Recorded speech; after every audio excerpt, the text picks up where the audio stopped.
Welcome back to Unemployed with Anna Royston. You know, today's been a day of free work. Free labor for me. I feel employed, but I'm not getting paid for the work that I've had to do. Anyway, we are in for such a treat. We have an amazing, amazing guest today. I'm thrilled he's here. I'm so excited for this conversation.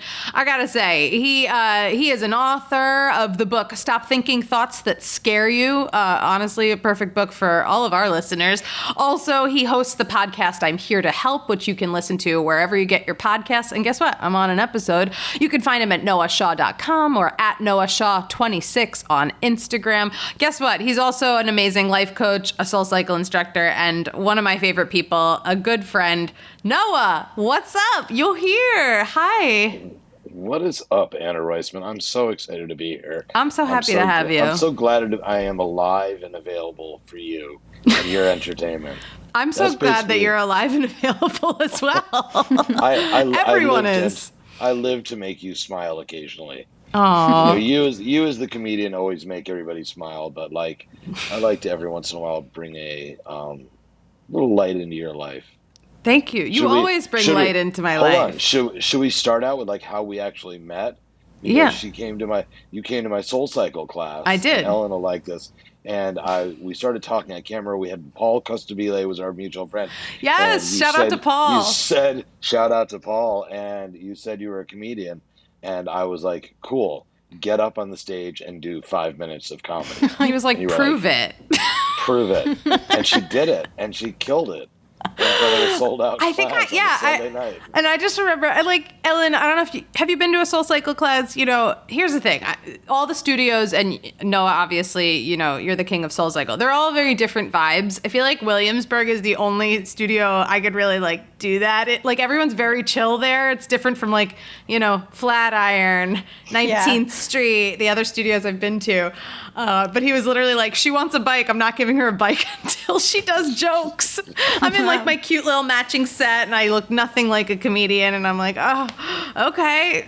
You killed. For it.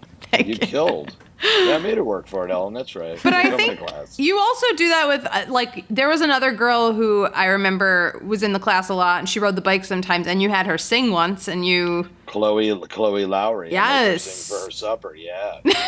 For her supper.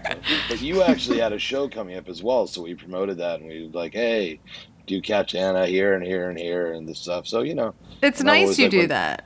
When Chloe sings, I'm always like, hey, download her music. I've had a bunch of people who I've either played their music in class. Our friend Liz. Yeah, she texted me after. She was like, Noah's the most amazing person. He played my song in the class. I'm like, oh my God, that's so cool. Yeah, I like to help people out of use my I am not king of SoulCycle. I'm more like the very, very old wizard or the court jester.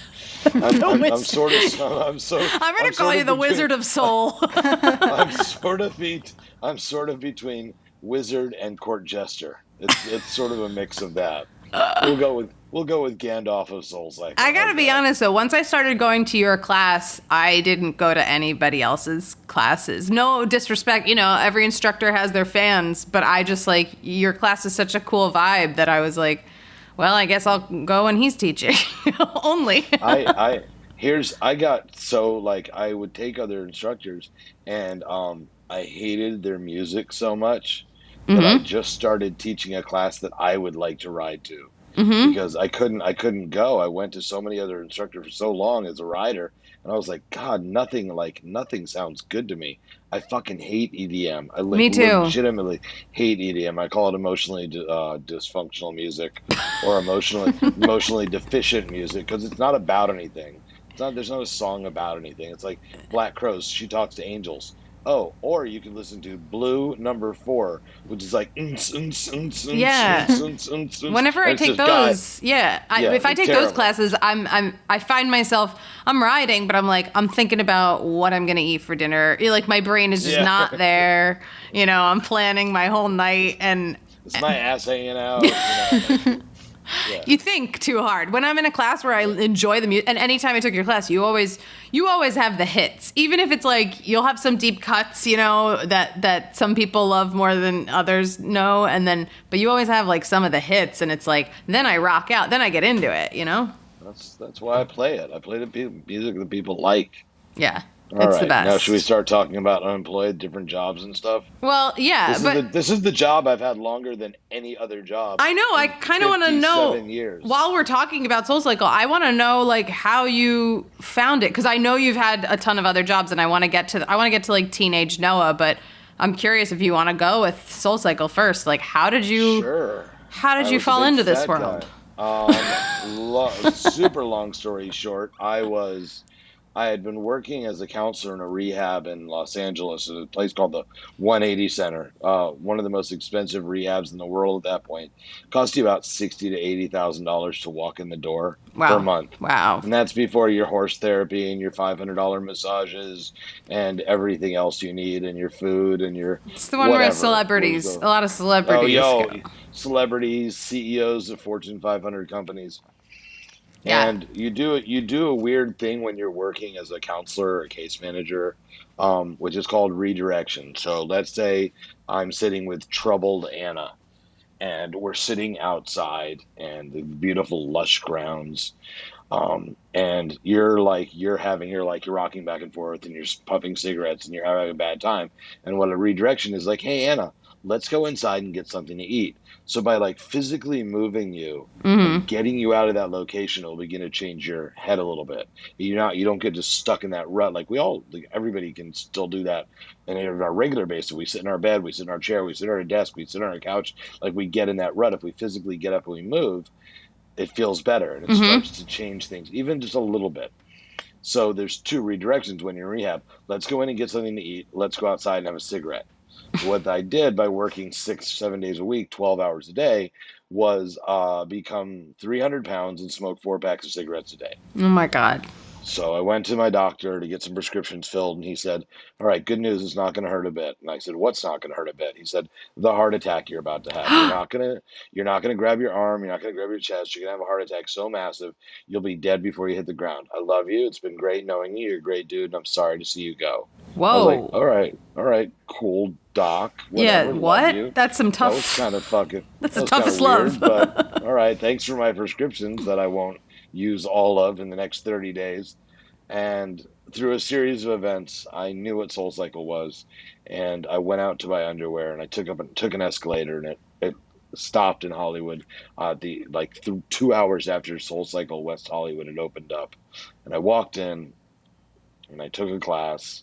Um, the owners were like knew who I was because I had sent one of the original instructors to New York to get her out of LA so she didn't die because she was a crackhead and a meth head. Oh So God. they knew who I was, and they were like, "Oh, are you gonna come ride?" I was like, "Sure." Look at me. I'm fucking I'm huffing, sweating profusely from riding the escalator. That's how like out of shape I was. And then you're going into a SoulCycle And class. I walk into a soul cycle.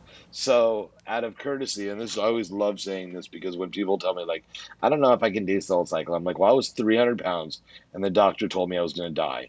So the setup for the studio in West Hollywood, there's two doors. One's closer, like to the front door.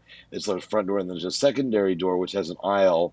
And I picked the bike in the front row on the corner of that aisle closest to the door. So here was why so that when I died during class, they could just carry me out and then continue the class. They wouldn't Stop. have in my mind they wouldn't have to like stop the class, climb over a bunch of bikes, pull me off the back row. I'm You. like, I'm That gonna was be how you turned picked off, your huh? bike. That's how I picked my bike. That's legitimately how I picked my bike. Oh my God. So, and then I just started riding, and I've been through a lot of dangerous stuff. I've tried to commit suicide 3 times. I've been shot at. I've been stabbed. I've had people try to kill me. I've had contracts out of my life. And I was in this class and I was just riding. And I'm like, really? Really, motherfucker? After all of that, you're going to die from sausage Dave McMuffins? Like and Diet Coke Stop. and like two double sausage egg McMuffins with two hash browns like constantly every morning. No, it's gonna be Yeah, like, that's here it. he lies. Yeah, He tapped back too hard today. yeah, yeah, He tapped yeah. back.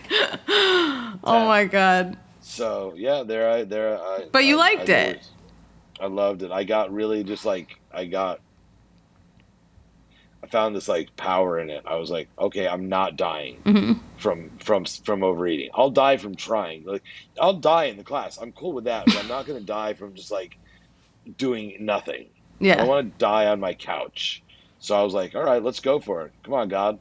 I'll fucking dare you. Dare you to kill me during this. And I lost a little over 100 pounds in a little over 90 days. Holy And shit, that's they, fast. yeah, I was just changed everything. And they were like, do you want to be a soul cycle instructor? And I was like, let me get this right. Like 100 days ago, I was told by my doctor I was going to die from just being so Right. fat and disgusting. And now you're asking me to be a fitness instructor. I Like, love talk it. about odd, weird jobs. Like, did I ever think that I would ever be a fitness instructor? But you're the best. And I love that. I hope that you like email, like when they, they always take like, I don't know, Ellen, do you know the Soul Cycle website? Like all the instructors, you have like these model shots, right? They take these black and white photos and everyone's like hot and cool. And I hope, yeah, they're all like in like, they're like straddling the bike and they're like, come to Soul Cycle. Oil. They're all oiled up too. And A I lot of imagine, makeup. I just hope you were like, I'm gonna link my profile and just send it to that doctor and be like, I'll see you Tuesday at 5 p.m. I went back to him. He was super happy for me. That's so After I great. lost all the weight, because he was my doctor for like a few more months, and I kept having to get refills. He's like, "My God, I never thought you'd actually get your shit together." And I'm like, I'm so thankful that you did." Wow. I said goodbye before I moved back to New York. I was gonna say, how long were you teaching before you moved back? I moved back to train. The idea was come back, start training, and then teach in New York for a year, and then go back to LA. And I came home and I just stayed because this is where I'm from, and I've been gone for a lot of years, having weird jobs. Well, I'm glad that you still teach Soul Cycle because that's how we met, and I found it 8 years ago, 8 years ago when my ex-boyfriend and I broke up. And my friend was like, come try Soul Cycle. Like, not because of the breakup or just, come to a Soul Cycle class. And I didn't like gyms. And I went and I fell in love. And it honestly got me through, like, the hardest time in my life. Like, I would go, like, 3-4 times a week. And I was just like, I felt better, like, spiritually, physically, everything, like, worked. And I was like, wow, I'm a believer. And people who make fun of it have never gone to, like, a class that, like, changes them. And that's what I always say. Because, there's people who make fun of it. Hey, of course. you're There's people who selling me make fun on of it. everything. For Ellen, sure. you're fucking coming. You're I'm going to coming. bring Ellen to your class. coming. You guys are both come this week as my guests. Just come. That's the other. Please. Noah's good. He'll guest you in. He guests in the family, He's good. Yeah. You guys just come right as my guests. It'll be all good. Sounds really good. I got you. I love it. Ellen's going to end up working at Soul Cycle Corporate. 90 days You're from like, now. God damn it. You should go produce Yeah. their lives, Ellen. You should. She's a Oh, live my producer. God. Are they doing Oh, that my still, God. by the way? Oh, yeah. They are. Like Yeah, everybody but me. Yeah. Yeah, no, they won't let me do it because they need the pretty people to teach the lives. That's bullshit. Yes. Don't worry. I don't give a fuck. I really don't. Well, you do plenty of I don't other care. things. You do, and you have your Yeah. following. You have, I'm good with it. It was Yeah. just me being catty. It's all good. I'm a bitch. No, you're not. No, I mean, like, I'm sorry. I can bitch. I love to bitch. Yeah. It was just between like you and I. I'm not actually bitching about anything. I'm just being like, rah, rah, rah. I got you. You know, didn't straddle the bike hard enough. snarky. Maybe if you straddled Yeah. that bike, they'd be like, get that guy Maybe, off. maybe if I straddled that salad bar instead of the pizza. Oh my God. All right. So I want to take it back because I know some of your jobs. I know some of your career moves. I want to take it back to like teenage you growing up on the East Coast. Like, what did you want to do when you were younger? When you were a kid? Drugs and alcohol, and I don't say that jokingly. I loved both of those, and I did my first drug transaction when I was 10. I think it's in the book. I had a friend, Sean Murphy, and he had a sister who was like 13, and she's like Noah. He grew up in one of these. We were in Connecticut. We left New York, New Jersey. We went to like Central Connecticut. He's a Jew who lived in Connecticut, and I love how hardcore you are. You're like drugs. Yeah, I'm also a New York, like, little tiny part of me is an Italian that like I was raised by like Italians and Italian little blood, tiny little droplet of blood, but like the essence of everything Italian is how I was raised. Mm-hmm. You know, I still cross myself when I'm like looking for luck. Um, but like when I'm like, oh my God, I hope that works out, and I do the sign of the cross because that's just ingrained in me from such a young age. I did it once for a Um, play, and they were like, "You're doing it wrong," and I was like, yeah. "Oh, I just saw it in movies. How do you do it?" It's like they were like, it's like in a So, script. Anna, here you go. You ready? Spectacles, I know testicles, this. watch, and wallet. Thank you. Okay, Thanks for so that I was lesson. 10, and There my you go. friend's older sister, who was like 13, was like, Noah, can you bring this little bag, or this little, it was like a rolled up little, like, sandwich bag, like, with a little bit of weed in it.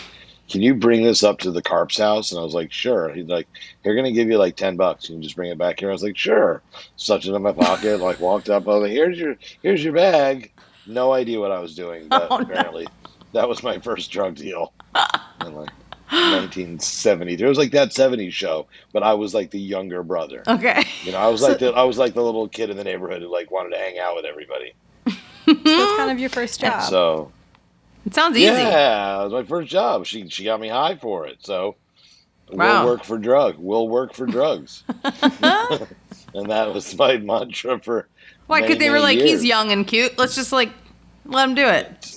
And I was also reckless. I was like, I would try anything. I would do anything. I was also like, there was a lot of it was like, if you want to like get dark and psychologically, or we want to keep it lighthearted, it was fun. Get as It dark as was you want. We fun. don't care. We talk about Oh, everything here. low self esteem, low self worth, fucking new kid all the time, and Mm. you just want to earn everybody's approval. You want the older kids to think you're fucking cool. Yeah. So it's like, here, let's give the 10-year-old cocaine. Let's give him acid. Let's give him weed. Let's give him mescaline, mushrooms. Like they tried everything on me.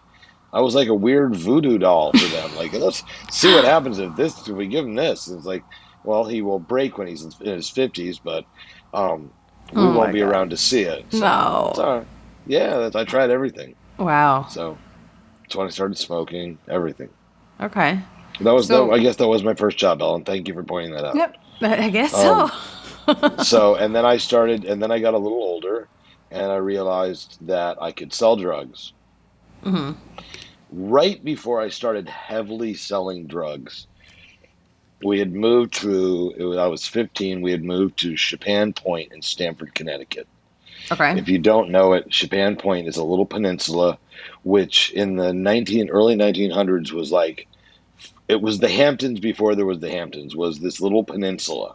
And all of the mega rich built these huge fucking mansions, like 10, 11 bedroom, 8 bedroom, 10, 9 bedroom, like these huge homes, like right on the Long Island Sound on this peninsula. Wow. And it's stunning. And we had really like come up. My father got that job that like, we're not middle class anymore. Like, we're fucking upper class. Hmm. And every weekend during the summer, we used to go to this place called Mackenzie's by the Sea. It was this lobster shack, steamers, very New Yum. England, lobsters, steamers, oysters, whatever you wanted. Corn on the cob, it's basically everything on the table. And he grabbed me after school one day and he drove me down and he goes, and Mac came out and Mackenzie, I can't remember, it was Tom, Bob, he was just Mac. Okay. Who was like, but he was this huge fucking guy. He was like 6'6" with this massive beer gut. And he goes, I get out of the car and he goes, Dad says you're going to start working for me. I'm like, what? My father goes, yeah, you start tonight, and just drives away. Wait. I was What? 15, I was 15 years old. I just turned 15 years old. And I was like, okay, great. He's like, come on in. He puts his big arm around me. And you're like, I'm smoking. He's smoking. I love Because I this was just parenting smoking. style that your parents were like, Yeah. we're just My not going to father tell was. him. We're going to get him a job. We're just going Yeah. to drop him Yeah. off. Dad's like, jump in the car. I was like, it was like bringing your dog to the wild and Yeah, setting him letting free. him go. And yeah, let him go. You didn't even Where's Noah? drive. Where's Noah? He's at a farm upstate. Um, so Mac walks me in. He's like, "Hey, everybody, this is Noah." Everybody's like, "Hey, Noah." Like they could give two shits. It's sort of like Caddyshack. It's like this big group of like drunken, mostly Irish. It was a very Irish neighborhood, Mm-hmm. and just everybody was like a little bit older than me, 16 to 18 to 20, 22. Drinking age was 18, so it was like not everybody had to be super old to work there. And everybody just was like from the neighborhood. I knew him like 99% of the people there. There were Mm. like a couple of older dudes. I was like, who's he? But he's like the bartender. Um, and he walks me in back, and we go all the way back and go walk through this huge fucking place. It was like they could seat like 300-400 people during the season, all outside and a little inside. And then he walks me deep in the back of the kitchen, and my boy Kevin is back there. And Kev's like, no, what's up? And I go, I don't know. Apparently I'm work here now. He goes, oh, you're going to work with me? Mac's like, yeah, show him the ropes, Kevin. And Kevin was like just scrubbing pots. Oh. And I'm like, gives me an apron, and I'm got like just jeans and a t-shirt on. And he gives me an apron. He goes, cool. I go, what do we do, Kevin? He goes, we scrub pots and we kill rats. And I was like, because this is the seaside. This is on the water. Right. And the rats were size of cats. They were Oh. massive because they've been feeding on like seagulls and like fish and all the shit that came out of this restaurant. They were like big, healthy, rodent, like Ew. dinosaur. And we had this, it was a pipe. It was a metal pipe with a little hook on the end of it, little screw cap on the end of it. And you would swing that and try and kill the rats. We'd just scream rat, or somebody would scream rat, and in the kitchen we would run over there and just try to club it to death and chase it around. They'd be like, the guys would be like, it's over here now. We'd run over there, and one of us would scrub pots and the other one would kill rats. Two teenagers just in your big aprons, just trying to kill a rat. And then like I'm there for like 20 minutes, and then Kevin's like, oh, you want a beer? And I'm like, what? And he's like, oh yeah, we get free beer when we work here all night. I'm like, this is heaven. I kill rats and I get free beer all night, and I'm 15 fucking years old. This is wonderful. 14 and a half, but I'm 14 and a half. It was genius. Like, they just fed us beer, and sometimes they'd come back with shots, and I was like, this is fucking awesome. I'm getting trashed with my friend Kevin. We're killing rats. I'm scrubbing pots. There were dishwashers that were above us. Yeah. Like, we weren't even above us. Yeah, there were two guys who were dishwashers. You're like the interns of dishwashers. We were the pot scrubbers. The pot scrubbers. Eventually became a dishwasher, then became a barback, then became a line cook, a grill cook, a lobster cook. Wow. And then a bartender. I learned every job. I did every job there, except for waitering, and that was like a next job after that. But like, did your dad know you were having fun? Like, he didn't give a shit. My father was so busy with work. Yeah. He was like just working like nonstop. He wasn't like, hey, having a good time at work. What did he do? At that point, he was running the East Coast for the LA Times Company, Times Mirror Corporation, which involved radio, TV, and newspapers. So yeah, but he was focusing mainly on the newspapers at that point. Wow. Yeah. He was a big muff. How long did you work at Mackenzie's? It sounds fun. For a season, mm-hmm. It was a late summer. It was like, but it just, it was just too much fun to not do that. Mm-hmm. But like slightly after that, I guess my second semester of my freshman year is when I discovered dealing cocaine. Okay. Of college? Of high school? Oh, high school. Oh, I'm still 15. Oh my God. Yeah. And then I started that year into that next summer.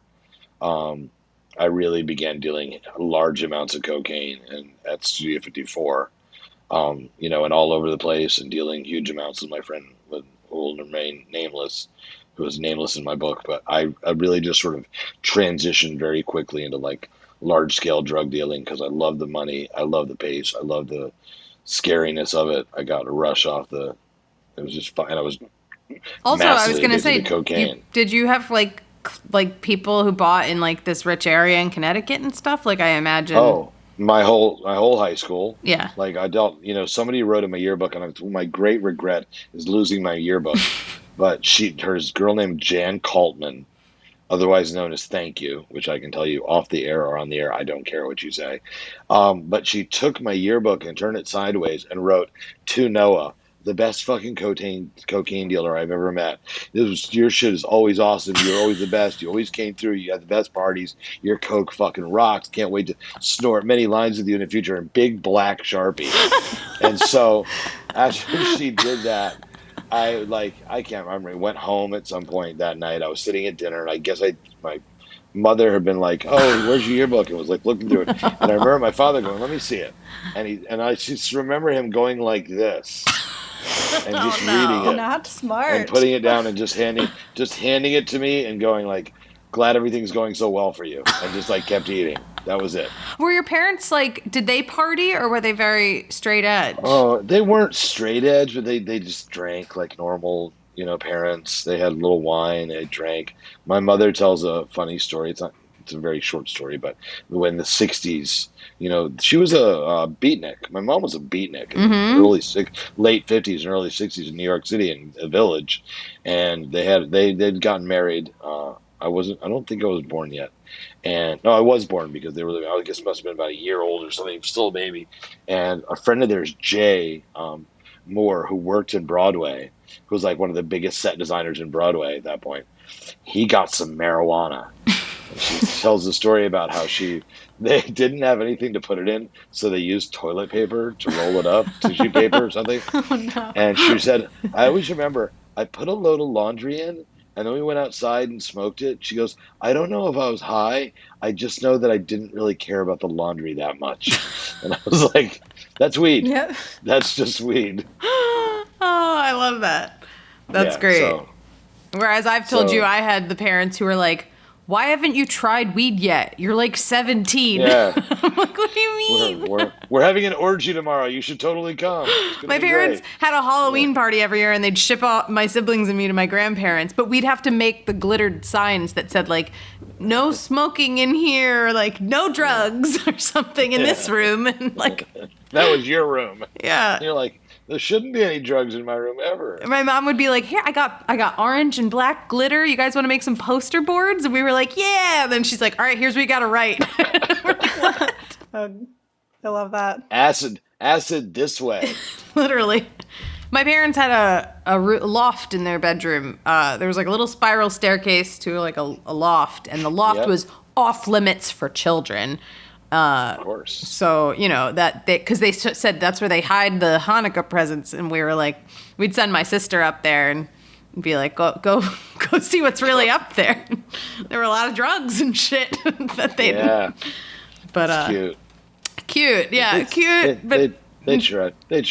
Cute until it came to a halt, I guess. Yeah. As everything is. Yeah, I was cute for a minute. Until it came to a grinding halt. Yeah. So you were making a lot of money in high school then. I made probably more money between the ages of like 16 and 20 than I've made from 20 to 57. Shut up. Yeah. No way. There was one period. There was a 3-year period when I was dealing weed in LA that I made a ton of money as well. But I've made huge amounts of money. Blew it all. Couldn't spend it fast enough. You went to college, right? I did. I escaped for a year. I went down to I went to college in Texas. Okay. Because there was contracts out of my life, so I ran away. And this is before internet or anybody could find you or anything. So I legitimately ran away to Texas. While in Texas, I had a great job. I was a cowboy at the Bar W Ranch in Uvalde, Texas. Wow. Always wanted to be a cowboy. Dreamt of it. Have a cowboy tattoo on my forearm. Love it. And you got to be one. And I got to be one because I was in court for stealing books from the cafeteria and selling them, trying to sell them back to the bookstore. Because I was out of money for a little while. I was having a little dry spell.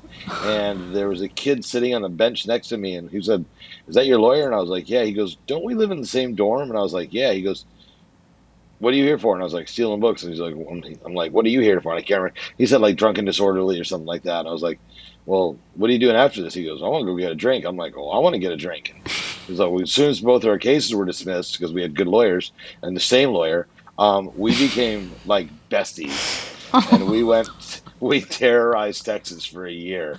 But his family had a huge ranch in West Texas. Wow. And he was like, oh, you want to come out to the ranch? I was like, oh my God, yes, that's my dream. And he was a cowboy. Like, he grew up on a ranch, like roping horses and cattle and shit like that. And he taught me all that shit. It was meant to be. Yeah, it was amazing. It was great. We only got arrested one more time after that. For what? We stole a couple of horses and rode them into town. There's a little game you play in Texas called, back in the day. Now I'm sure they don't do it anymore. It's called Yahoo and Beer. So you go into a 7-Eleven Okay. and you grab a bunch of beer out of the fridge and then you yell Yahoo and then you run out to the truck and jump in and drive away. So we were shit faced, and we did that a few times, different 7-Elevens. The back and seat of his Volkswagen thing was filled with booze. Then we went to a bar. Tommy accidentally tore the urinals off the wall, so we flooded the bar, and we ran out of there. We did a bunch of other shenanigans, and then as we were getting on the highway, the cops started to pull us over, and we both jumped out of the truck and then ran over to this huge fucking fence. How I got over this fence, as drunk and fucked up as I was to this day, I'll never know. But I escaped. Tommy got caught. I escaped, and I woke up the next morning in my dorm room to the police banging, like, opening my door and just dragging me out of there in like a pair of shorts. Oh my And God. they threw Tommy and I in this little like jail cell with like 10 Mexican guys who just took turns beating us up for 2 days. Oh no. And then Tommy's badass grandfather rolled into town and just walked in. He was like, "Y'all feel better now? You all hung over and beat up?" And we were like, he was literally like something out of like Yellowstone or like some like Western. He was like Sam Elliott sort of looking motherfucker, big tall, and he was just like, "Get him out of there." And they picked us up and brought him out and put us in his car. Holy And he shit. drove us back to school and was like, "Stop doing stupid shit." I was like, "Okay, yes, sir." All your stories, we should animate this. I picture you and your friend bopping around 7-Elevens and you're like, let's steal a bunch of beer and yell out, Yahoo! Fucking drive Yahoo! off. Just running out. One of us would drive the car, one of us would Yahoo the beer, then the next one we'd switch. They're like the Tom and Jerry. For some reason, we had this is when you're drunk and you have really good ideas. We're like, let's grab all the laundry out of the laundromat. So we did that, and we loaded his car with laundry, and we were like we were driving around just throwing jeans and t-shirts and bras, and like we're just throwing clothing everywhere. Like, it makes sense So in the badass. moment. And then like, yeah, we're such badasses. But then we ended up on a ranch with guns and knives and boots and horses. You And get pulled ropes over, and, they're like, is that Downy? What the hell is that Yeah. smell? It smells real Yeah. good in here. You guys are super fresh, and there's no static either. Oh my God. Yeah. All No right, clean. so you hung out with this guy. You tore up Texas for a while. What was your next move? Because obviously you didn't stay there very long, right? Yeah, no, I was there. I was there for a while, for a year and a half or so. Got real dark, and drugs and alcohol. Went running back to the East Coast. My parents went back, tried to commit suicide. Went back to Texas. Literally, like, woke up in a hospital room. My father just gave me like $4,000 or $5,000 and a plane ticket to Texas. Was like, I don't know what to do with you. I was like, I got your car to the airport. So I went back to Texas. Got all fucked up again. Came running back. Did they want you to get sober at this point? Were they like... No, I hadn't. No, there was no sobriety there yet. But on the next time I came home, I was like, I need to go to rehab. And they put me in a place. And I was like, this is not a cool rehab. So I escaped from that place after 3 days. Went on a week run, and then I actually went to another rehab, which I got kicked out of like 90 days later. But it was super fancy. You went to the Like, fancy ones. My biggest job, my best job for the longest time was just being fucking trouble. Everywhere I went, everybody. I mean, it sounds like you treated it like a job. You were like, well, here's what Oh I yeah, I gotta do worked today. hard. This is what I do. This is what I do. I get fucked up and I fuck shit up. Oh my God. I don't hurt people. Like, there was a lot of violence when I was younger, but at this point I was like sort of out of that violent lifestyle. But like, yeah, like it was my job to get fucked up. I think that's a sort of new good definition of alcoholism. It's like it was my job to get fucked up. Like I had to show up every morning to my life with a bottle of fucking bourbon and an 8-ball of Coke, or nothing was going to get done that day. Damn. It is a good analogy. Like, for people who are like struggling and stuff, it's like, quit your job, be free. Yeah. Wow. Yeah, I was also a terrible boss. I did not treat me very well. No lunch breaks for months. Oh, no. Just cocaine. Oh God. Cocaine and alcohol. Wow. Okay. So the second time you went, that's when you started to get sober. Is that what you said? Or like? Nah, not really. When I met you, you told me it took years. It took years. It took like 12 rehabs till I actually took it seriously. Wow. I mean, and then you worked in one.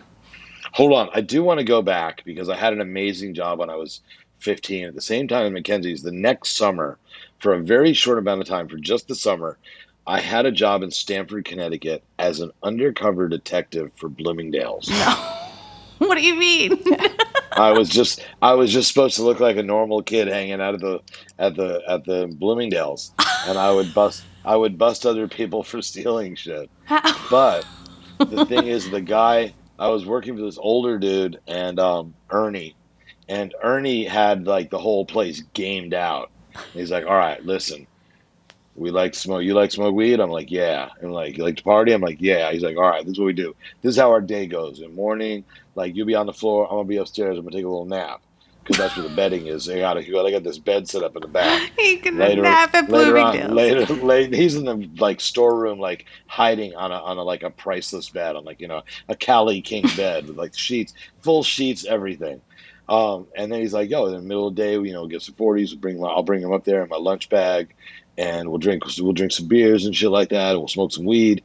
Go back down on the floor a little bit. You can take a nap if you want. I'll take a nap. Like we switch off, and that was awesome. Who That was knew? awesome. Who Because knew Bloomingdale's? Ernie was also like, "Yo, also I got the keys to the jewelry. And like, if you need anything for a girl or something like that, you need a necklace, a brooch, something like that, a new watch." He goes, "I got the end, so we can just take stuff after we lock up. When everybody's gone, we just go up there and decide what you want." I was like, "Bet." But we also did some like crime fighting when these guys would come in and they'd grab like it was when jeans were like really popular, and they'd try to grab a whole rack of jeans and run, and we would chase them like Starsky and Hutch style, like through the streets of Stamford, Connecticut, which was still pretty ghetto at that point, except for the Bloomingdales. And like we chased him into this crack hotel and shit like that. We'd take him down, and we both had cuffs, and it was like super fun. We'd be like, "Yeah, high five," and then shit. And the cops would show up, and then so then we go back to Bloomingdale's, take a nap, and steal some stuff. Oh my And, God. Wow. Was this and a another job year, that your dad just was like, I'm going to leave him at the mall today. yeah, I don't no, care. my father knew the owner. He was like, I got you a job. I'm like, great. And then this crazy thing was like a year later, my father calls me up. He's like, "Remember the guy Ernie?" And I'm like, "Ernie from Bloomingdale's?" He's like, "Yeah." I'm like, "Yeah, love Ernie." He goes, "Wow, Ernie got busted last night, big time. Apparently, Ernie had been betting with the mob, and he'd been letting the mob roll up with trucks at night to Bloomingdale's and take whatever the hell they wanted." Oh my God. Ernie.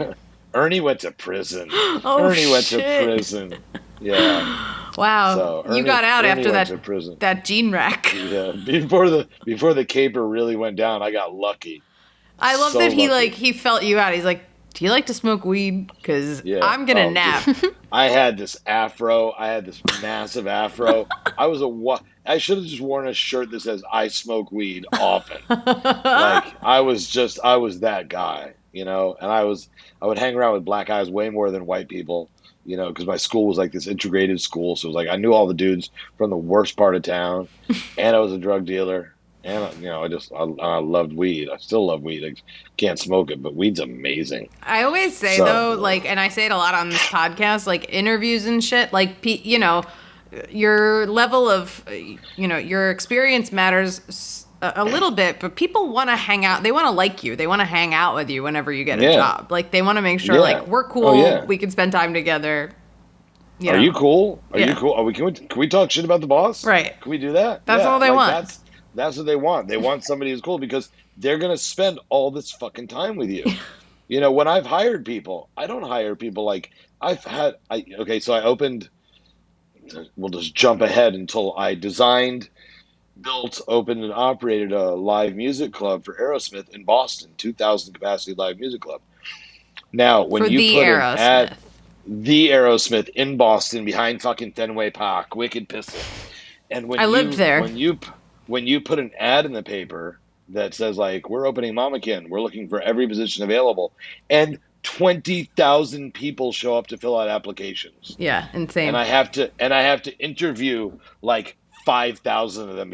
Like 15,000 were called before they got to me, but like over a 3-day period, I was doing like these rapid interviews with people, and like some people would just like they'd be super qualified, but they would suck Right.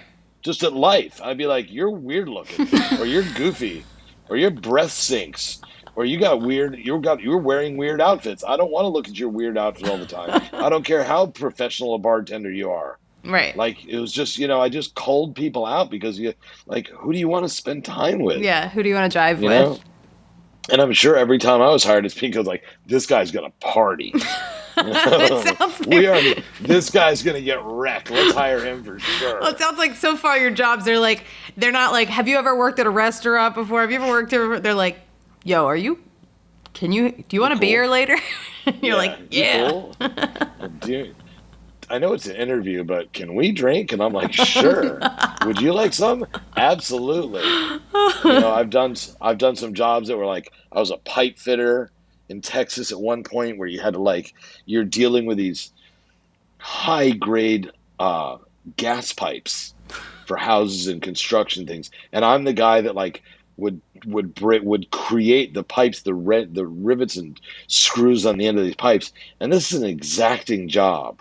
I mean, because you're dealing with gasoline Right. Yeah. in a liquid gas form, or many other things that would go through these pipes, like oil and things like that, and they had to be really precise. And to say I was drunk every day would be an understatement. Because we would drive to the 7-Eleven in the morning, get a breakfast burrito and a fucking case of beer, and they had these Coors had these boxes where you could just put the ice in the box, and we would just be, and how we'd drink a 6-pack each before lunch, Oh my God. and along with shots and joints and fucking uppers and speed and bathtub speed, and so it's like, but this was exacting work, so it's like, you wouldn't want to make a mistake. I wonder how many houses blew up Oh my because of the God. work because of the work we did. Stop. Uh, Yeah, you're going to we bed at talk- night. You're like, what a nice day. And someone's house is Yeah. like blowing up 3 miles away. yeah, should have never hired those guys. They look like incorrigibles. Oh no. Oh my God. So I want to get some of the hits because you mentioned Boston. I know you're in Boston and then Yeah. you were in LA. So what are LA, some of the ran a- jobs you had before I met you? Oh God, I've been a store detective. I've been a drug dealer. I've run restaurants and nightclubs. I've done every job you can in a restaurant and nightclub, from rat killer to sous chef to Can you cook now? Can you cook now? I'm if you wanted? okay. I don't really have to, but yeah, I could. Mhm. I can cook anything on DoorDash, or Grubhub or Seamless. I cook. I have a stove, but I don't really cook. But I could if I wanted to. At some point, I want to get back into cooking because I really did love those days. Yeah. What I really love to make is a big salad. Mm. I know that sounds like such great, but I fucking love salad. Like big chef salad with like meats, and I they make call a it lot of charcuterie salads. now. Yeah. Yeah, I love salad. But yeah, I can cook. I can cook a lot of Italian stuff. Nice. Like, I'm good with like making baked ziti. My meatballs are amazing. That sort of stuff. Gotcha. What else have I done? Well, So many you weird also told jobs. me, didn't you, at some point, you were doing comedy, weren't you? I did. I moved to LA to do stand-up comedy. Yeah. I can't remember the guy's name, but he was the guy, one of the original owners of one of the comedy clubs here, and he was teaching comedy out there. Okay. And I moved out there. I moved out there with my girlfriend to like do comedy, and she was going along for the ride, and she was going to find a job. And I ended up I just couldn't. I did all the comedy and stuff, and I had the girlfriend, and we had 2 dogs, and we had this beautiful life, and I was like, I'm just not ready to go on the road 320 days of the year. Right. So I let it slide. And that And is she was like, we didn't have TikTok. You made your money going on the road as a Yeah, as a that was comic. it. That's all you could do. Right. That's all you could do. You had still pretty much as a comic, you have to be on the road. Right. I mean, up until COVID, these guys, that's what you've done. That's what comedy's always been. It's about being in front of the audience. And I just wasn't willing to leave her. But funnily enough, she was totally willing to leave me, and ended up with a huge job in Hollywood, Oh God. making millions of dollars, and then marrying a billionaire. And so Jesus. she's good. Yeah. Wow. We're still like Instagram friends, and she's had this incredible life, and was like the youngest vice president of marketing in the history of Universal Pictures, Holy shit. and the only woman, but the youngest person. But I love that you so brought her. yeah. You brought her there though, Yeah, because you I were brought like, her "Let's there. go to LA. I want to do stand-up comedy. I wanted to stand up comedy, and she found fame and fortune. And Jeez. I remember on the first night we landed, the first day we drove across country, and the first night we were there, we were in Toluca Lake. And she's like, "What am I gonna do here? I don't want to be here." And she's crying. I'm holding her. I'm like, "Babe, it's gonna be okay. I'm gonna take care of us. It's gonna work out. We got this. I got you. Don't worry about it." And she's like, "Oh, it all worked out. I'm leaving. Bye." So, but God bless her. She's happy, and she's got a bunch of kids and a guy That's good. she loves. And she's friends with the Obamas, so Good for it's her. all good. Okay. It's wonderful. Yeah, yeah. That sounds her nice. her in-laws were the very first people. They're from Chicago. They're Greek. They were in catering, air quotes. And I hope she never hears this. But We're pitching to Universal next they're- week, so her in-laws were some of the first people to ever give Barack Obama money when he was a community organizer. Wow. So, and her brother-in-law Alexei is like besties with Barack, like legitimately besties, best friends with Barack. That's awesome. Although when I say bestie, what do you think, Anna? Friends? Like Best friends, right? Yeah. Best friends. Ellen, Yeah. same thing. So Is there a new I was term? driving home. There's this teenager. She rides at Soul Cycle. She's like a little niece to me. I give her rides back and forth to Soul Cycle. I got her job at Soul Cycle, and I was driving through McDonald's drive-in before I dropped her off the other day, getting my dinner. And I was like, "Yo, this girl likes me," in the window. She goes, "Oh, are you guys besties?" And I was like, "No, she's just like the girl at McDonald's drive-through that always gives me like that look. Like I know she's like, oh, white boy in a nice Mercedes. I'm like, he's cute, and he's cute for a super older dude." And she's like, "So you're besties?" I'm like, "No, she's not my best friend." She goes, "That's not what besties means. Besties has many meanings." I was like, "This is fucking me up. You can't take a word that I barely understand and I shouldn't be using already, and then give it a second sexual meaning." Wow. Now I'm very confused. No, I think bestie to like the Gen, Zers is like anyone. Like you walk in a room, you're like, Yeah. "Hey, besties!" Like even if it's your Yeah, class, yeah. it's not. You don't have Yeah. to be best friends. Whereas Anna, we think if- of it as best friends. If somebody's like, "Anna, do you know Anna Roisman?" I'd be like, "Oh, Anna's my bestie. Like I love Anna." Yeah. But Yeah. we're not having sex, as far as I know. No, I never thought of No, it that no. way. No, yeah, I know it's weird, but the new generation, they fucked it up. It's a perfectly good word. It's and like- they've added sex to it. It's like my mom used to always say, like, "Are you like you should hook up with this Noah's in town. You guys should hook up." And we would be like, Yeah. "Ew, mom, Ew. like we're not Gross. hooking up." And she'd be like, "What?" you Yeah, know? yeah. Or she'd be I like, buy my- "I gotta I go buy hook my up Coke with for-" Karen down the street." We're like, "Mom, gross." Mom, gross. Mom, I only buy my Coke from Noah. I don't hook up with him. Oh, that's fine. Yeah, that's fine. Does he want to hook up with me? Anna? No, Mom, he doesn't want to hook you up. No, but I bet you my mom, she likes to brag that she went to Studio 54 in the day. Maybe you crossed paths at some Maybe you were there at the same point. time. If she did No, he's cocaine younger. there, oh my God, am I your dad? No, but my sister is convinced that my dad is actually this dentist in Colorado. Who knows? My mom's a dentist. She went to dental school, and it was a very fast marriage. Have Anna, 6 months to a year there, and my sister's like, "Yo, I met your dad," and I'm like, "No, you don't." She's like, "I walked into the office, and I was like, that's Anna's dad." That's not my dad. But I told my So- mom about it. She got all weird. I was like, "Wait, what?" Wait, if you get a 23andMe request from a shit. dentist, you're going to be like, what the fuck? I know. Oh my God. But my dad's so, like, "You're too angry to not be my kid." I'm like, "Thanks." That's emotional. That's nurture. That's not nature. Thank you. That's in a weird aside. I married, like it was my job to fuck up. I married somebody that I knew for a month who was super hot and had 2 kids when I was 24. And she was born and raised in a place called Forest, Mississippi, like population 200. Okay. And she was in her 30s when she found out that her sister was her mother. Yep. Whoa. The Mississippi shit. Whoa. Mississippi Yeah. shit. Yeah.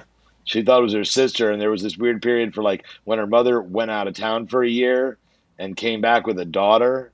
Oh. Wow. But it wasn't actually her mom's daughter. It was her sister's daughter because her sister was her mother. Oh my So God. That's how weird is traumatizing that? to find out, Yeah. especially when you're old enough to like process all of this. Like, Yeah, and she was mentally unhinged to begin with. That did not help. wow. Shockingly, the marriage only lasted 11 months. I know. Was that your only marriage? My only marriage. I've been engaged once Okay. other time, but that person is also a lunatic. So my picker was bad for a long time. I had a really terrible picker, the worst picker.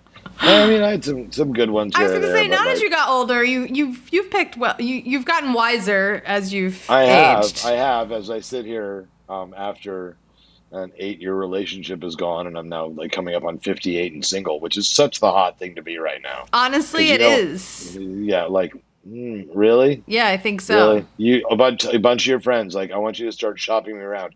Find me anybody that's your like any of your friends who's like, yeah, he's hot. A lot I'd of go people out. date I older.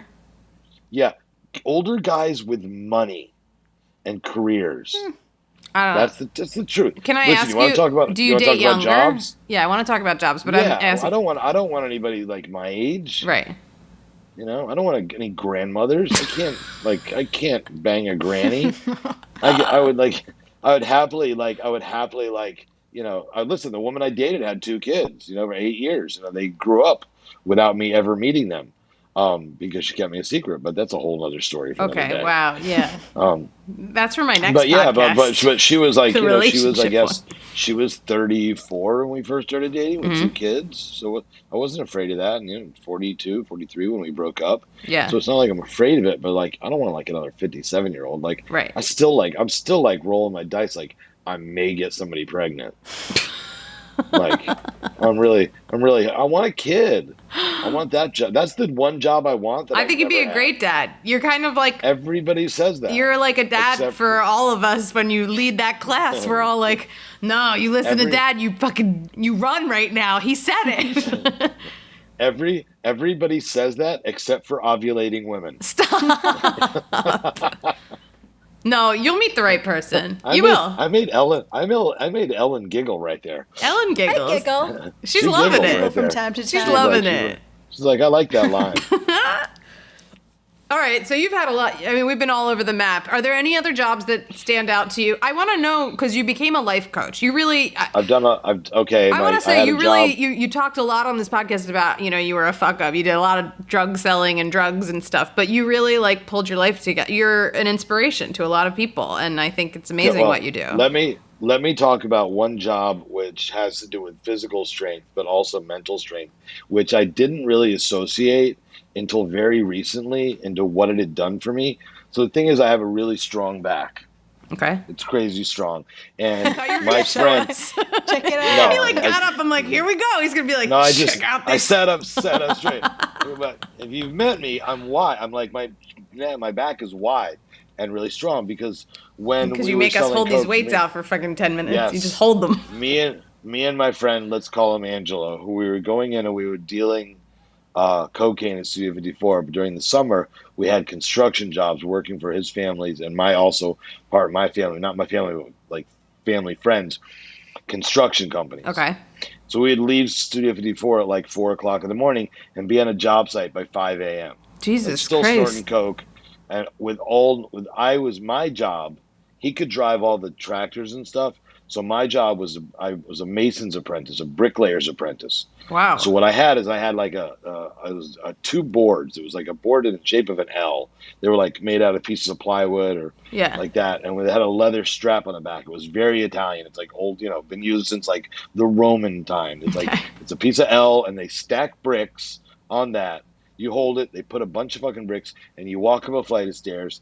You unload the bricks, and you walk back down. Okay. But we were building like 7 or 8 story buildings. So the further up you got, the heavier the loads got, the more times you had to go up and down in a day, and it gave me this strong back. Like I just and this like fortitude. Like I didn't realize until later, but like I never ever ever quit. Like no matter how, I never took a minute off because I was like the kid. and all the old men would like scream and yell and shit. And I never wanted to be screamed or yelled at, so I could be bleeding out of my eyeballs. I would go up another flight of stairs just to like keep going. Mm-hmm.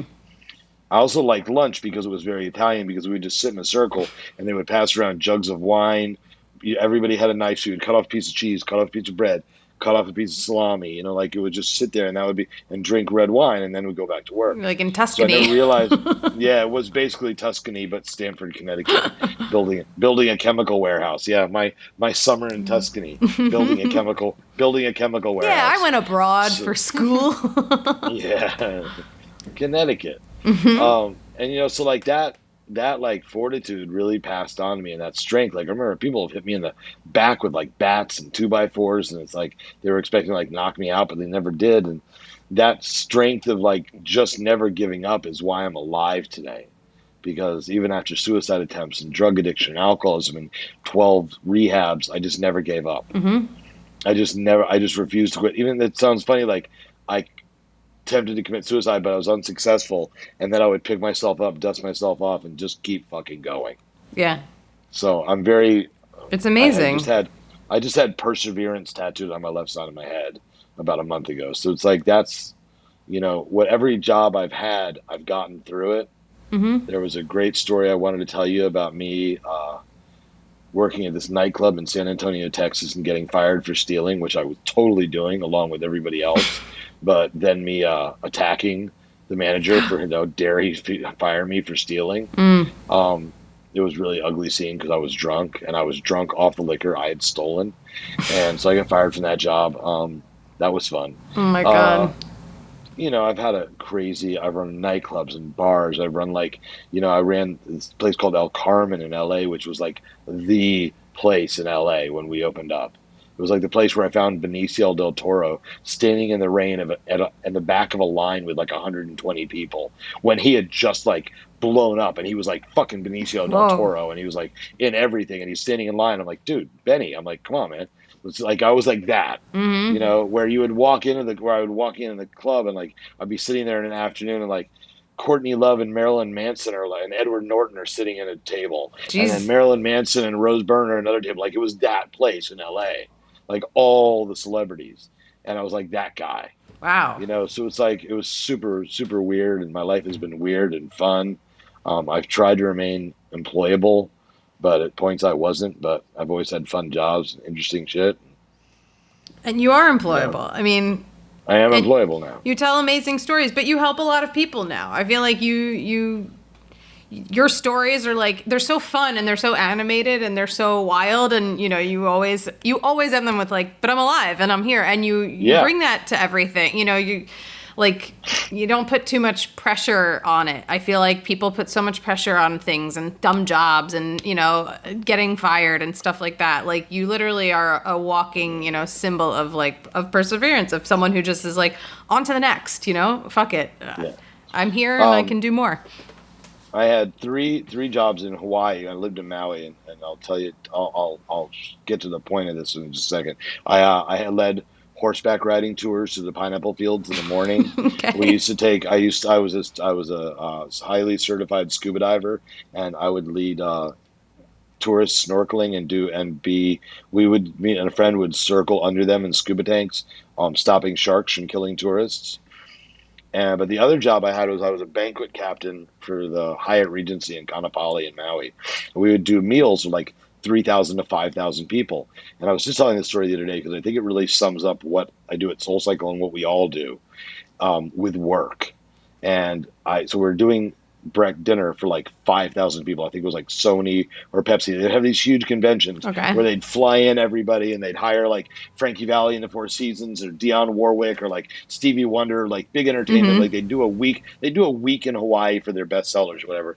And one of the dinners, there was this new kid named Patrick, and he was sort of a little overweight, redheaded. He'd just gotten to Hawaii. He had just gotten the job. We just hired him, and he was all sunburned, and he was like running like a madman. He was like Bilbo Baggins, like just running all over the fucking dining room. And I was like, Patrick, come here. I was like, I need 4 pitchers of water right away, all right?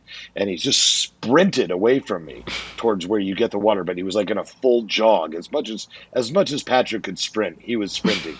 And he came running back, and he's beet red, and he sets the water pitchers down. I was like, wait right here. And I'm just sweating profusely. His apron is falling off. I went and I placed the water pitchers on the tables, and I went back and I was like, Patrick. He's like, what? I'm like, listen to me very carefully. What are we doing right now? He goes, we're working. I was like, no, we're serving these people dinner. It's one of tens of thousands of dinners they'll have in their life. This is not that important. I don't need you to run. I don't need you to sweat. I don't need you to be disheveled. I don't need you. I love that you care that much, but don't care that much. Like, do your job, but don't have a heart attack doing it. We are not saving pediatric cancer patients. We are not doing eyeball replacement or brain surgery. We're serving dinner. And it's like, I do the same thing at SoulCycle. I see a lot of employees get super fed up. And this is at every job. You get fed up with management or your schedule or what the fuck's going on or, like what's happening. And you get really frustrated. You got to remember, like, it's a job. And if you don't like it, you can get another one. It's not the best job you've ever had if it's making you feel this way. Find a job before you leave your job. That's always a good thing to try to do. But it's not that, nothing that we do is that important. Now, if my cardiologist didn't show up today, I would be a little bummed because I had an appointment. If he'd been like, you know what, fuck it, I'm done being a cardiologist. I want to be a golf pro. I'm like, okay, cool. But even then, and he's a world-class cardiologist, there's another cardiologist in his office who saw me. Wow. Yeah.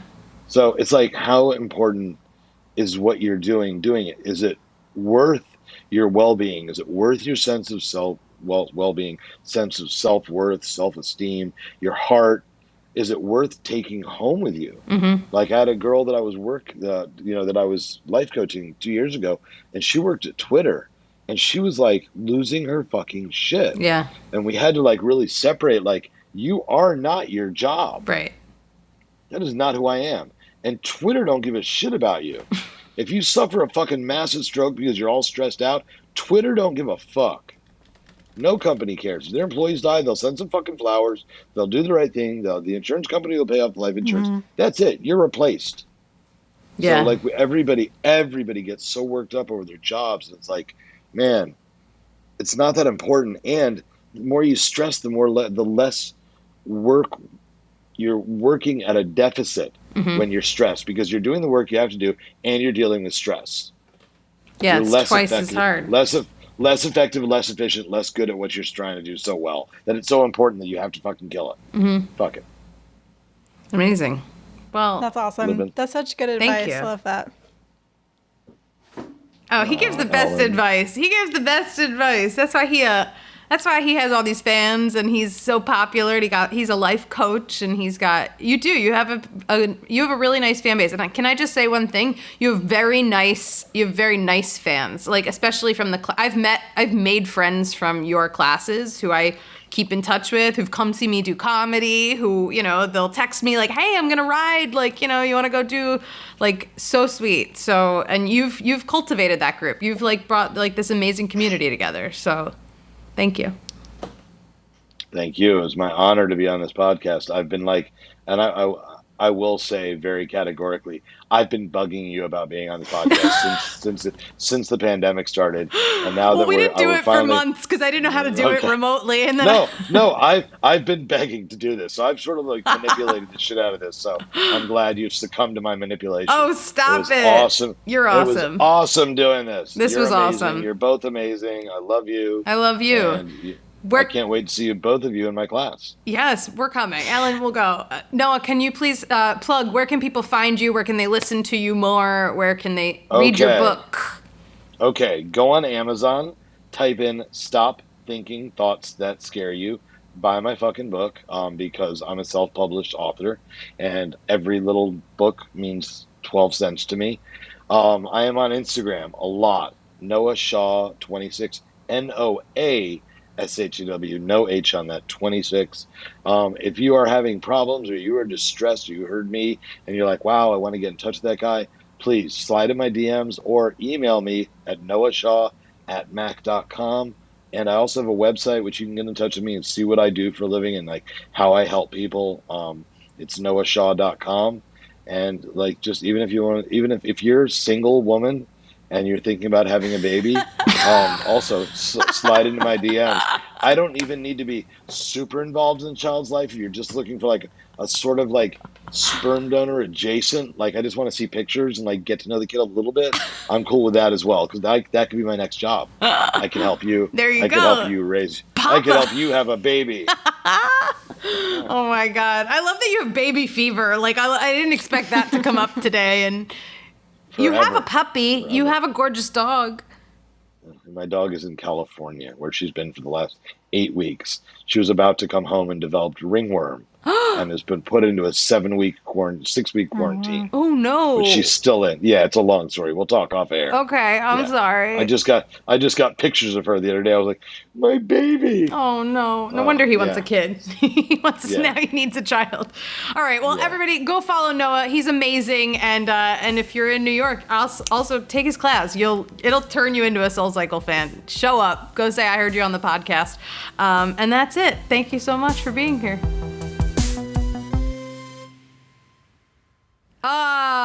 Isn't he a delight? Noah's the best. Noah, you rule. I loved Did he convert? Did he? Now you want to try a SoulCycle class, right? And I'm definitely going to go to the SoulCycle class. And also, while he was talking, I was like, how does one person have so many? I know he's a bit older than us, but how does one person have so many jobs? That's like, he's lived a billion lives. Like, it's amazing. Yeah. Every story was so like, I don't know, so fulfilling. I felt like I'm with you. I am on the fucking farm in Texas right now. Like he's such a good storyteller, and he's amazing. He really is. And he didn't talk too much about like how he is an amazing life coach and instructor, and like has changed people's lives. And he does this thing. He mentioned it, to us off air, but he does this thing.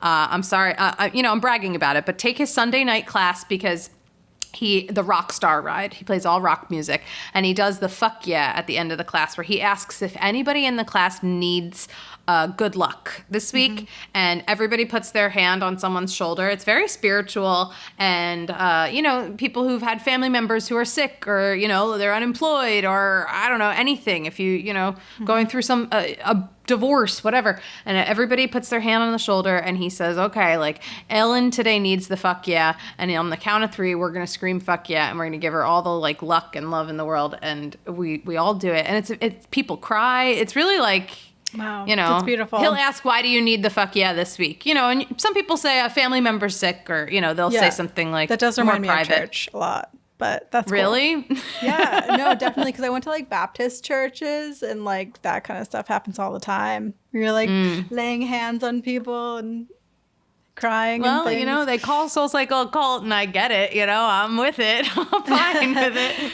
But it is nice. But he's very real, and it's true. What he said made me feel so like we get so worked up in like our day to day that we're like, we let our fucking jobs get to us sometimes, where it's like, I'm not performing brain surgery. You're right. I think if you let it should get to you if you're performing brain surgery. Like you can't let it. You have to do the surgery. You know what I'm trying to say? Not while you're doing the surgery. Like right. After. Yeah. But that was really great advice from him. Yeah. I think that's totally right. It's so easy, especially if you, I don't know, any job really, like you just get so obsessed with it sometimes. It's like, this is not what life is for. Yeah. No, life's precious. I was going to say to you also, like you asked how my jobs are this week, because, Anna does 6,000 jobs in a week. And I felt so busy the last few days with auditions, which auditions are weird because it is my job. I choose to be an actor and a voice actor, and, but you don't get paid to do the auditions. And sometimes you get a lot of material thrown at you, and they need it in 24 hours. And it's stressful because you want it. You want to do it so well, and you got to clear your schedule, and you got to make sure you learn these lines, and you got to do it. And like, for an audition, I mean, I was taught always, you have to be off book. You can't, I don't hold a script when I do a self-tape. It's different if it's a host audition, you can read a prompter, but still, you want to be as familiar with the material as possible. It makes you look good. It makes your agents look good, whatever. But it's so much. And I'm like, I spent so much time in the last, 36 hours, learning 9 pages of dialogue. And I'm good at it. I can do it. It really only takes me like an hour to learn it. But yeah, there's no other job like that really, where you have to do like spec work basically to get the job. And I probably most likely won't get the job, but I really like prepared and did it and took my time, and I was like, damn. And it was a dramatic kind of script, which I don't often do. And I love when like I get something like that, because it's almost like a way to prove to my agency and the casting director that like, oh, she's not just a silly comedian, you know? Because usually I get very funny roles because you're kind of put in this category of like comic, stand-up, host, you know? Mm-hmm. So when you get a meaty like role, it's like, hell yeah, I can get angry. I'm angry fucking half my life. You know, 50% of my days I'm angry. I'm angry. I didn't book Harvey Milk, but I should have. I mean, like, come on. Oh, you went out for the role of Harvey Milk? I was called in, and then they saw me and they were like, it doesn't fit. It's not the right fit. It's not the right fit. Yeah. But it's very stressful to do that. And it sucks that you aren't like, and I know people have brought this up with the unions, you know, and SAG and everything, but like it would be really great if you got paid to do these, especially if it's a SAG audition project. Yeah. Even never $20, happens, like literally. Does anyone get paid? Does anyone ever get paid to do an audition? No. It's not a thing. No. It's unheard of. And like the other thing is I have to then get Jared to help me. You know what I mean? I have to make sure he's available and like he works. And so, you know, I have a very specific time that I can like work with him, you know, and shoot something with him. I mean, it's different now that I don't go into these offices like we used to. You know, why would we go in if we can do a tape at home like after COVID? So it's a lot more work to be your own, you know, DP and reader, and you know, it's totally. And I can't imagine like do it people who live alone. Yeah, I mean, because I was helping out my friend with a few self tapes, and we were like shooting them in my apartment, and I was like trying to find a wall where we could do it. There's just like so much stuff everywhere. It's so hard to like make something look like super professional from home. Absolutely. Yeah. I mean, I feel lucky I have like a backdrop. You do a good job of it. Yeah. You have like your... Thanks. But it's not easy. And I feel for everyone. And you know what, guys? Actors, we should be fucking paid to do it, you know? Literally, it could be like very little money, but it's like, it makes you feel like you're being paid for your time and your talent. Like, I don't know. Because one person's going to get that job. One person is going to get that job. And hundreds, thousands, who the fuck knows, are going through the work for hours, studying that script, reading the full script, making the tape, editing the tape. You know, I have to color correct now. I never had to do that before, but for some reason my fucking phone makes me orange when I put it on my computer. And I'm like, great. So I have to color correct every goddamn audition. And it's just like more time. You know, it's a lot. It's a lot. Yeah, anyway, I'm not complaining because I'm very grateful to get that audition. And I was really excited to do the work.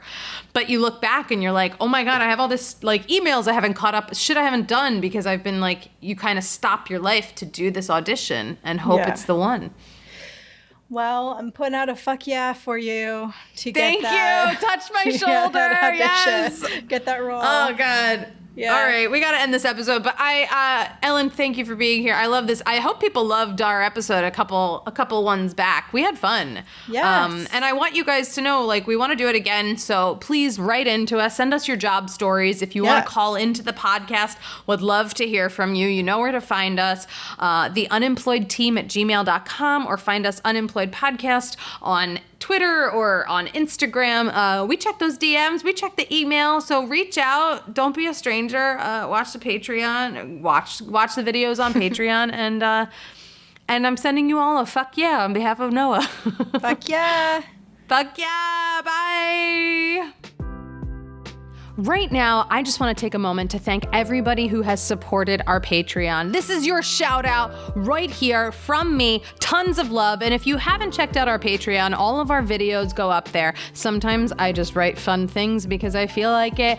And it's just a really nice way to support us at Unemployed, and, you know, so we can keep this thing going. We do it for nothing. We do it for fun. We do it for you to listen to. So definitely check out the Patreon. And right now, huge shout out to our patrons, Bill Horton, Chi of Steele, Danielle McCartney, Lori Jackson, Jeannie Logan. We got Joe Galati, Chris Arneson, Jordan Lucero, Oscar Yuen, Ken Levin, and Vic Terry. Thank you so much. You have no idea how much it means to us, and I appreciate you, and I see you, and I love you.